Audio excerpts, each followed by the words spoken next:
Hello, this is State Representative Rob Martwick, and I'm coming to you from my office in Springfield, Illinois.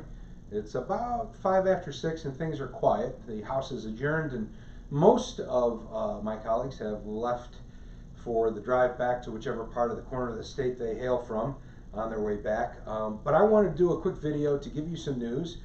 If you've been watching social media, if you've been watching listening to the radio, I imagine you've probably heard that in the House of Representatives about 2 hours ago, $15 an hour minimum wage has passed the House of Representatives. So if you watched my video last week, you know that the $15 an hour minimum wage passed the Senate last week with 39 votes. It passed with 69 votes in the Illinois House. It will go to the governor's desk, and Governor Pritzker has said he intends to sign it. And so that means we will be on a path to a $15 an hour minimum wage. Now, if you're looking for the specifics of the bill, I'd encourage you to watch the last video. This steps up over the course of 6 years.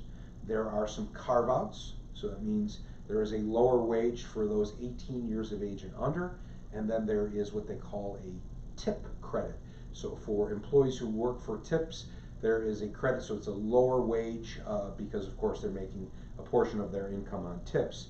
So lower wages for tip earners and lower wages for 18 and under. But over the course of the next 6 years, Illinois will work its way up to $15 an hour minimum wage.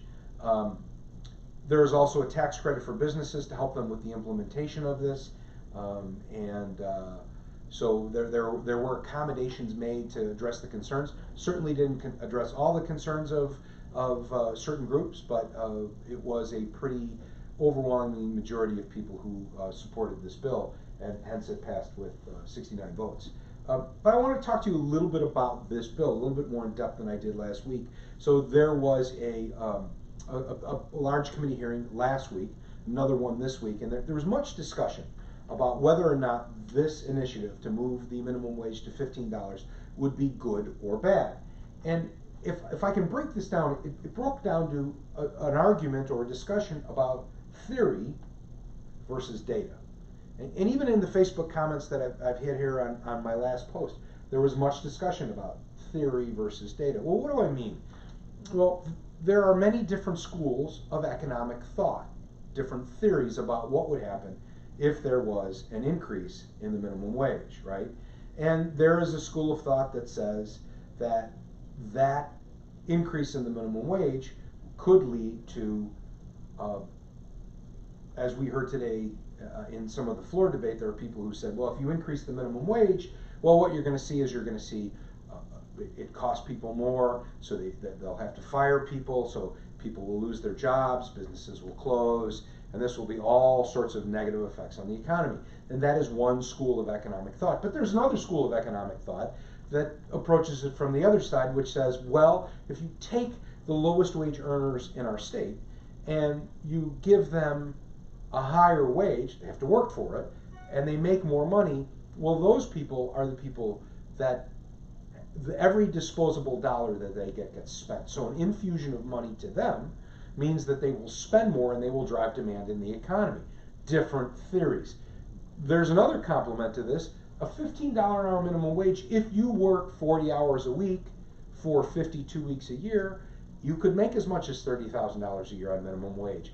That would remove you from qualifications for social services. So people that are out there working, even for minimum wage, will be able to lift themselves out of poverty. It'll cost the state less in terms of the services that we have to provide, because less people will be living in poverty.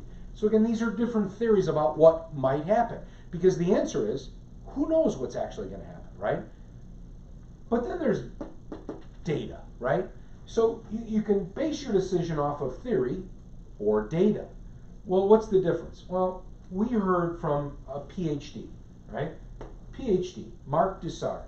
He is a professor at the University of Illinois, and he came to testify about what is the data that's out there.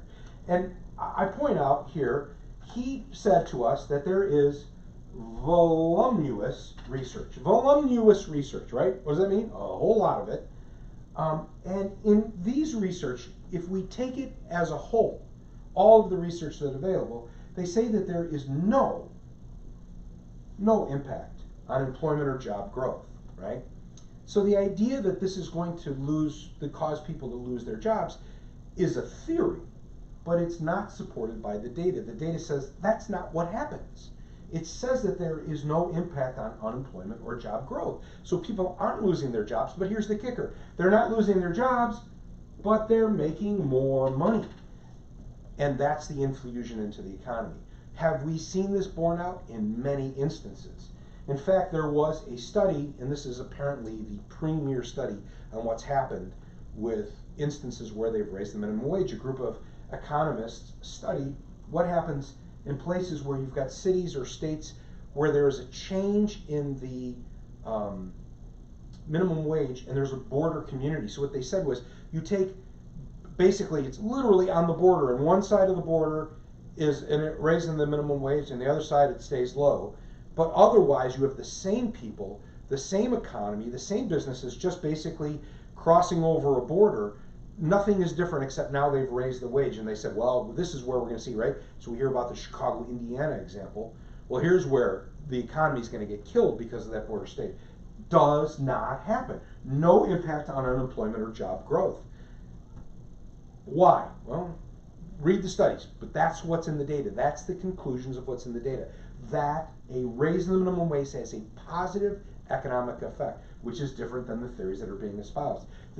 We talked about the Chicago study, and I think that this is important too. There was much of the arguments that were made here today were made when Chicago decided to raise its minimum wage, which is now $12, far higher than the $8.25 that's in the rest of the state, and far higher than the $7.50 an hour that's in Indiana. And yet, Chicago has had a boom in its economy. The labor market is at its lowest level in terms of unemployment, and at highest level in terms of employment. So people are doing well, they're making more money, and the economy is growing, even though we instituted this. And there was much concern about, well, what about the suburbs that don't? What about the communities where we border Indiana? Overall, we have not seen any impact on this. It's been positive. So when it comes down to, and this is the point, when we make this decision, do you take theory or data? Well, I choose data, right? And I will tell you that the data supported the decision that we had today, and apparently I was joined by 68 of my colleagues in the House of Representatives who had passed. So this bill, $15 an hour minimum wage, is now on its way to the governor's desk, and the governor has said very emphatically he will sign it, and so we are on our way to that $15 an hour minimum wage. And so that's it for today. I just wanted to give you this update. Tomorrow is the deadline for filing bills, so all of our bills are filed. I'll be taking up a number of pension measures. I'll be pushing once again for a graduated income tax proposal with the idea of using that revenue to solve some of our state's problems. I'll be pushing for an elected school board for the Chicago Public Schools and the Chicago City Colleges, and many other things. So I'll be updating you about my bills next week. We'll talk more about the bills that are being filed. Good to get this one out of the way and under the belt. We, in a very short period of time, we've only been here 3 weeks, we accomplished something historic, something big. Congratulations to my colleague, Will Guzzardi. You talk about doing a spectacular job of presenting a bill, standing up to the cross-examination, and prevailing on, again, what is going to be a historic moment for the state of Illinois. So that's it for now. Thank you very much for watching. As always, if you have any comments, questions, criticisms, or complaints, please leave them here in the comment section. I'll do my best to get back to you, although I'll probably be on the road for the next 4 hours coming back to Chicago, so I might get back to you tomorrow. Or you're always welcome to call my office, 773-286-1115. Until next week, have a great weekend, and happy Valentine's Day, everyone.